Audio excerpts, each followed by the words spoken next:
ඔයාලට calcium nitrate සහ sodium nitrate ඝන සාම්පල දෙකක් එකිනෙකින් වෙන් කර හඳුනා ගන්න කිව්වොත් ඔයා මොකද කරන්නේ?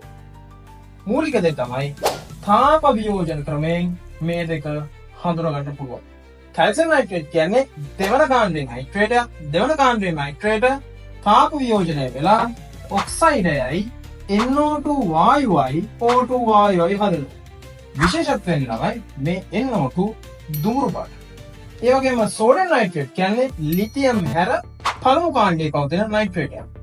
මෙයා තාප වියෝජනය වෙලා හදන්නේ නයිට්‍රයිටයයි O2 වායුවයි විතරයි. මෙන්න මේ ප්‍රතික්‍රියාව තුලත කරමු. මෙතනට එනවා දෙකක්, මෙතනට එනවා එකක්, මෙතනට එනවා හතරක්. මෙන්න මේ ප්‍රතික්‍රියා විශේෂත්වය වෙන්නේ මේ දුමුරු පාට NO2 වායු පිටවීම. නමුත් සෝඩියම් නයිට්‍රේට් මේකත් අද තුලත කරගමු. මෙතනට දෙකක්, මෙතනට එකක්. මේ ප්‍රතික්‍රියාව මේ තාප වියෝජනයේ සැලකුවොත් මෙතන කිසිම වර්ණ විපර්යාසයක් වෙන්නේ නැහැ. වර්ණවත් වායු පිට වෙන්නේ නැහැ.